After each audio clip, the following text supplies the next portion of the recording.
ಇನ್ನು ದರ್ಶನ್ ನಟಿಸ್ತಾ ಇದ್ದಂತಹ cinema devil. ಈ ಡೆವಿಲ್ ಸಿನಿಮಾದಲ್ಲೇ ಬಿಗ್ ಬಾಸ್ ಸ್ಪರ್ಧಿ ವಿನಯ್ ಕೂಡ ನಟಿಸ್ತಾ ಇದ್ರು. ಈಗ ಕೆಲ ವಿಚಾರಗಳನ್ನು ಪಬ್ಲಿಕ್ ಟಿವಿ ಜೊತೆ ಹಂಚ್ಕೊಂಡಿದ್ದಾರೆ ಅವರು. ದೇವ್ರ ದಯೆಯಿಂದ ಒಳ್ಳೆ ಪ್ರಾಜೆಕ್ಟ್ ಸಿಗ್ತಾ ಇದೆ, ಸೆಕೆಂಡ್ ಸ್ಕ್ರಿಪ್ಟ್ ಬಂದಿದೆ. ಡೆವಿಲ್ ಸಿನಿಮಾದಲ್ಲೂ ಕೂಡ ನನಗೆ ನೆಗೆಟಿವ್ ಶೇಡ್ ಇತ್ತು, ತುಂಬ ಚೆನ್ನಾಗಿ ಶೂಟಿಂಗ್ ಆಗ್ತಾ ಇತ್ತು. ಆದರೆ ದರ್ಶನ್ ಅವರ ವಿಚಾರ ಆದಾಗಿಂದ ಪ್ರಾಜೆಕ್ಟ್ ಸ್ಟಾಪ್ ಆಗಿದೆ. ಬಟ್ ದರ್ಶನ್ ಅವರ ವಿಚಾರದಲ್ಲಿ ರಿಯಾಕ್ಟ್ ಮಾಡುವಷ್ಟು ನಾನು ದೊಡ್ಡವನಲ್ಲ ಅಂತ ಮೆಚೂರ್ಡ್ ಆಗಿ ಮಾತಾಡಿದ್ದಾರೆ. ನಮ್ಮ ಪ್ರತಿನಿಧಿ ಜೊತೆ ಈ ವಿನಯ್ ಗೌಡ ಚಿಟ್ಚಾಟನ ಕೂಡ ನಡೆಸಿದ್ದಾರೆ. ಏನು ಮಾಹಿತಿ ಹಂಚ್ಕೊಂಡ್ರು ಈ ಸಂದರ್ಭದಲ್ಲಿ ನೋಡ್ತಾ ಹೋಗೋಣ. ಜೊತೆ ಬಿಗ್ ಬಾಸ್ ಸ್ಪರ್ಧಿ ವಿನಯ್ ಅವರಿದ್ದಾರೆ. ಮೊದಲನೇದಾಗಿ ಬಿಗ್ ಬಾಸ್ ಇಂದ ಆಚೆ ಬಂದ ಮೇಲೆ ಯಾವೆಲ್ಲ ಚಾಲೆಂಜ್ ಅನ್ನ ಎದುರಿಸ್ತಾ ಇದ್ದೀರಾ? ಹೀಗೆ ಸರ್, ಚಾಲೆಂಜ್ ಅಂತ ಏನೂ ಇಲ್ಲ. Life has become very nice. It's been treating me good. ಅಂದರೆ ತುಂಬ ಬ್ಲೆಸ್ಸಿಂಗ್ಸ್ ಸಿಕ್ಕಿದೆ, ತುಂಬ ಆಶೀರ್ವಾದ ಸಿಕ್ಕಿದೆ, ಆ್ಯಂಡ್ ಜನರ ಪ್ರೀತಿ ತುಂಬ ಸಿಗ್ತಾ ಇದೆ. ಸೊ ಅದ್ರ ಬಗ್ಗೆ ಖುಷಿ ಇದೆ. ಆ್ಯಂಡ್ ಪ್ರಾಜೆಕ್ಟ್ಗಳು ಆಗಲಿ, ಕೆಲಸಗಳಾಗಲಿ ಕೈ ತುಂಬ ಬರ್ತಾ ಇದೆ. ಟಚ್ ವುಡ್, ದೇವ್ರ ದಯೆಯಿಂದ ಅದೇ ರೀತಿ ಕಂಟಿನ್ಯೂ ಆಗಲಿ ಅಂದ್ಬಿಟ್ಟು. ಡೆವಿಲ್ ನನ್ನ ಫಸ್ಟ್ ಪ್ರಾಜೆಕ್ಟ್ ಅಲ್ಲ.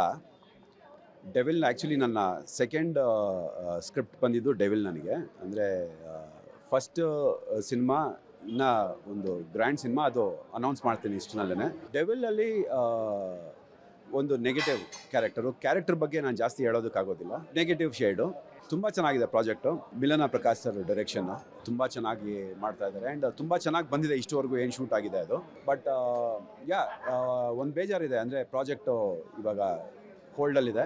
ಬಟ್ ಡೆಫಿನೆಟ್ಲಿ ಮುಂದಿನ ಬರೋ ದಿನಗಳಲ್ಲಿ ಪ್ರಾಜೆಕ್ಟ್ ಕಂಪ್ಲೀಟ್ ಆಗಲಿ ಅಂದ್ಬಿಟ್ಟು ಒಂದು ಆಸೆ ಅಷ್ಟೆ. ಅವತ್ತು ಅಲ್ಲೇ ಪ್ಯಾಲೇಸ್ನಲ್ಲಿ ಶೂಟ್ ನಡೀತಾ ಇತ್ತು ಮೈಸೂರಲ್ಲಿ. ಫಸ್ಟು ಒಂದು ಅಷ್ಟು ಸೀನ್ ಮುಗಿದ್ಮೇಲೆ ಪ್ಯಾಕಪ್ ಅಂತ ಹೇಳಿದ್ರು. ಅದಾದಮೇಲೆ ಈ ಥರ ಏನೋ ಬೆಳವಣಿಗೆಗಳಾಗಿದೆ ಅಂತ ಗೊತ್ತಾಗಿದೆ ಅಷ್ಟೇ. ಸರ್, ಅವ್ರ ಬಗ್ಗೆ ಮಾತಾಡೋ ಅಷ್ಟು ದೊಡ್ಡವ್ರು ನಾವಲ್ಲ, ಒಂದು. ಎರಡನೇದು, ಈ ಇನ್ಸಿಡೆಂಟ್ ಬಗ್ಗೆ ನಮಗೆ ನ್ಯೂಸ್ಗಳಿಂದ ಗೊತ್ತಾಗ್ತಿದೆಯೇ ಹೊರತು ಪರ್ಸ್ನಲಿ ಏನಾಯಿತು, ಅಲ್ಲಿ ಏನು ನಡೀತು ಅಂತ ಯಾರೂ ನೋಡಿಲ್ಲ. ಅದ್ರ ಬಗ್ಗೆ ಮಾತಾಡೋದು ತಪ್ಪಾಗತ್ತೆ. ಯಾಕೆ ಅಂದರೆ ಒಂದು ಇನ್ಸಿಡೆಂಟ್ ಆಗಿರೋದಂತೂ ನಿಜ.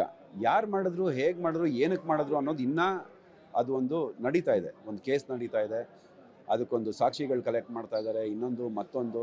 ಸಾಕಷ್ಟು ಜನ ಇನ್ವಾಲ್ವ್ ಆಗಿರೋದ್ರಿಂದ ನಾನು ಹೇಳೋದ್ರಿಂದ ಏನೂ ಪ್ರಯೋಜನ ಇಲ್ಲ. ನನಗೆ ಗೊತ್ತಿರೋದು ನೀವೇನು ಹೇಳ್ತಿದ್ದೀರೋ ಅಷ್ಟು ಮಾತ್ರ ನನಗೂ ಗೊತ್ತಿರೋದು. ಡೆವಿಲ್ನಲ್ಲಿ ಒಂದು ಪಾರ್ಟ್ ಆಗಿದ್ದೆ ನಾನು.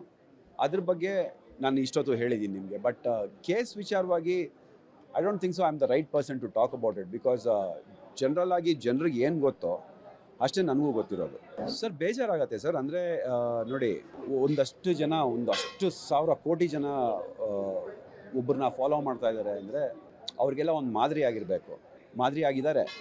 ಬಟ್ ಈ ಪ್ರಕರಣ ಆದಮೇಲೆ ನನಗೆ ಗೊತ್ತಿಲ್ಲ ಅದು ಎಷ್ಟು ಮಟ್ಟಿಗೆ ನಿಜನೋ, ಎಷ್ಟು ಮಟ್ಟಿಗೆ ಸುಳ್ಳೋ. ನೀವುಗಳು ಏನು ಹೇಳ್ತಿದ್ದೀರಾ ಅದನ್ನು ನನಗೆ ಗೊತ್ತಿದೆ. ಆಗಿದೆ ಅನ್ನೋದು ನಿಜ. ಏನಕ್ಕಾಗಿದೆ, ಹೇಗಾಗಿದೆ ಅನ್ನೋದನ್ನು ನೀವೇ ಹೇಳ್ತಿರೋದು. ನಾವು ನೋಡಿರೋ ಹಂಗೆ ಸರ್, ಯಾರೂ ದೊಡ್ಡ ಸ್ಟಾರ್ಸು, ನಮಗೆ ಪರಿಚಯ ಇರುವಂಥವ್ರಾಗಲಿ ಯಾರೂ ಇಂಥ ಕೆಲಸಗಳಿಗೆ ಕೈ ಹಾಕೋದಕ್ಕೆ ಹೋಗೋದಿಲ್ಲ.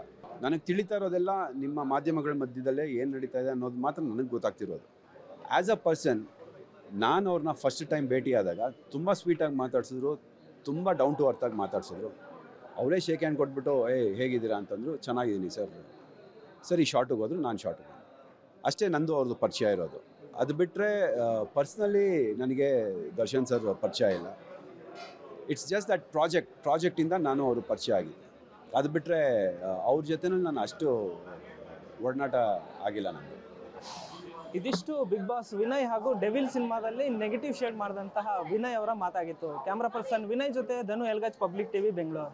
ಸರ್, ಓಕೆ, ಬಿಗ್ ಬಾಸ್ ಮುಗಿದ ನಂತರ ತಮ್ಮ ಜರ್ನಿ ಹೇಗೆ ಚಾಲೆಂಜಸ್ಗಳನ್ನು ಫೇಸ್ ಮಾಡ್ತಾ ಇದೆ ಅಂತ ಹೇಳೋದ್ರಿಂದ ಹಿಡಿದು ಸದ್ಯ ದರ್ಶನ್ ಅವರ ಪರಿಸ್ಥಿತಿಗೆ ಸಂಬಂಧಪಟ್ಟಂತೆಯೂ ಕೂಡ ರಿಯಾಕ್ಟ್ ಮಾಡಿದ್ದಾರೆ ವಿನಯ್ ಗೌಡ. ಅದನ್ನೇ ಎಷ್ಟೊತ್ತು ಮಾತಾಡ್ತಾ ಇದ್ರು.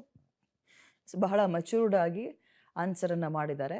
ತೆಗಳೋದು ಇಲ್ಲ, ಹೊಗಳೋದು ಇಲ್ಲ. ಅವ್ರಗಳ ಬಗ್ಗೆ ಮಾತಾಡೋಷ್ಟು ದೊಡ್ಡವನಲ್ಲ. ಕಾನೂನಿದೆ, ಕಾನೂನಿನ ಪ್ರಕಾರ ಏನಾಗಬೇಕು ಅದಾಗತ್ತೆ ಅನ್ನೋ ರೀತಿಯಲ್ಲಿ ಮಾತನಾಡಿದ್ದಾರೆ ಬಿಗ್ ಬಾಸ್ ಸ್ಪರ್ಧಿ ವಿನಯ್ ಗೌಡ.